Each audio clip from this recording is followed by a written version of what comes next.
네. 오늘은 새해 첫 주제로 어떤 주제를 말씀드리면 좋을까 하다가 올해는 그래도 뭐니 뭐니 해도 우리나라의 가장 큰 이슈가 아마 대선이 아닐까라고 생각이 들어서 어떤 대통령을 뽑아야 될까라는 주제로 저의 생각을 말씀드려 보도록 하겠습니다. 어떤 대통령을 뽑는 게 가장 잘 뽑았을까라고 생각을 하다가 일단 좋은 대통령이라고 평가받는 사람들은 누가 있지? 라고 생각이 들어서 그런 대통령들을 좀 찾아보기 시작했습니다. 그랬더니 제 눈에 이제 들어왔던 대통령이 총 3명의 대통령이 있는데 첫 번째는 우루과이의 호세 무이카라는 대통령이고요. 두 번째는 핀란드의 타로야 할로넨이라는 대통령이고 세 번째는 아마 많이들 아실 텐데 독일의 메르켈 총리가 아닐까라고 생각이 들어요. 이들의 공통점이라고 하면 제 생각에는 정말 진정성 있는 겸손함이지 않을까라고 생각이 듭니다. 실제로 이분들은 다 퇴임 후에도 존경받는 대통령, 존경받는 총리로 기억이 되고 있어요.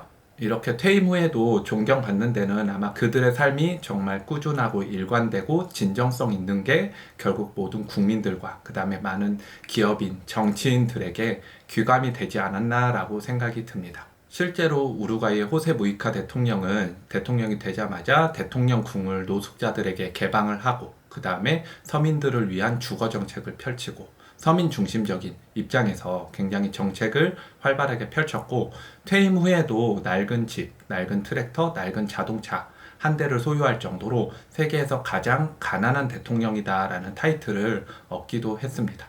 그리고 핀란드의 타르야 할로넨 대통령은 우리나라 방문 당시 직접 본인의 옷을 손수 다려 입고 그 다음에 평상시에도 작은 빗 하나를 챙기고 다니면서 본인의 머리를 스스로 정돈하는 등 굉장히 소탈하고 꾸밈 없는 모습으로 많은 대중과 국민들에게 사랑을 받았던 대통령으로 기억을 하고 있습니다. 그리고 메르켈 총리 역시 친근한 엄마의 모습이자 이웃집 아줌마의 모습으로 많은 국민들에게 지지와 사랑을 받았고 임기 말년에도 압도적인 지지율로 총리직을 수행할 수 있었으나 결국은 본인이 스스로 그 자리에서 물러남으로써 마지막까지 존경을 받는 모습을 볼 수 있었습니다. 이런 분들의 이미지가 단순히 서민적이고 그 다음에 대중적으로 사랑을 받기 때문에 단순히 지지율이 높았다거나 국정 수행 능력이 높았다 라고 보는 게 아니라 실제로 수치로 보면 우루과이 대통령 같은 경우는 실업률을 거의 절반가량으로 낮추기도 했고 그 다음에 40%에 달하던 빈곤율을 12%까지 낮추기도 했습니다. 그리고 핀란드의 대통령 역시 국가 경쟁력 1위, 국가 청렴도 1위, 그 다음에 각종 환경 지표에서 1위를 기록하는 등 집권 당시에 상당한 이제 업적을 이루기도 했어요. 그리고 독일의 메르켈 총리 역시 국민들의 목소리, 그 다음에 특히 정치인들의 목소리를 다양하게 듣고자 굉장히 노력을 했고, 특히 독일도 우리나라처럼 다양한 당들이 존재하는데 각 당의 입장을 잘 수렴하여 최상의 정책을 내는데 굉장히 탁월한 능력을 발휘했다 라고 평가를 받고 있습니다.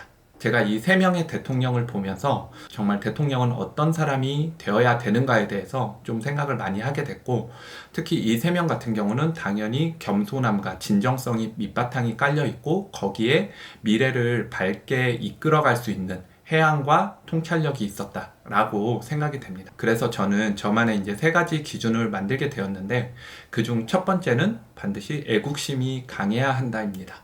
이 애국심 안에는 되게 다양한 의미가 내포되어 있어요. 국민들을 정말 위할 줄 알고 국민들을 정말 사랑하는 마음이 있고 그리고 일종의 나라를 위한 어떤 국민을 위한 사명감 같은 게 있는 분이 이런 분이 대통령이 돼야 된다라는 게 저의 생각입니다. 그리고 두 번째는 너무나 당연한 얘기지만 지식과 지혜를 바탕으로 미래를 보는 통찰력이 뛰어나야 된다라는 점입니다.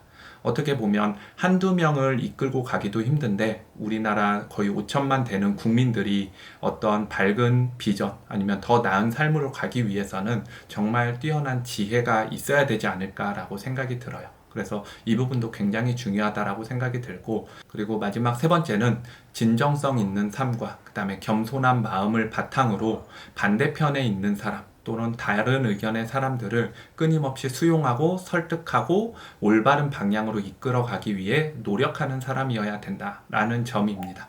사실 대선 후보들이나 각 당의 뭐 정치인들을 보면 되게 말을 잘하시는 분들도 있고 말이 좀 어눌한 분들도 있고 되게 다양한 분들이 있다라고 생각이 들어요. 근데 정말 그 사람을 올바르게 보려면 그 사람이 살아온 환경, 그다음에 그 사람이 했던 일들을 보면 어느 정도 그 사람의 말의 진정성이 느껴지지 않을까라는 생각이 들기도 합니다. 그래서 저는 이번 대선은 이 세 가지 기준의 잣대를 정해서 어느 당을 지지하는 게 아닌 정말 올바른 대통령이 누구인가를 저만의 기준으로 한번 판단해보고 뽑아볼 생각이에요. 마지막으로 이 영상을 이제 마치면서 핀란드 대통령이었던 타르야 할로넨의 좋은 리더의 조건은 어떤 것인가에 대해 설명한 부분이 있는데 이 말을 인용하면서 이 영상을 마치도록 하겠습니다.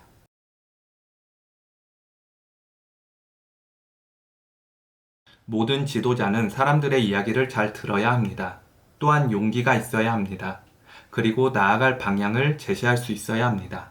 잊지 말아야 할 점은 리더란 변화를 만드는 사람이 아니라 국민이 변화를 만들어내도록 하는 사람이라는 것입니다.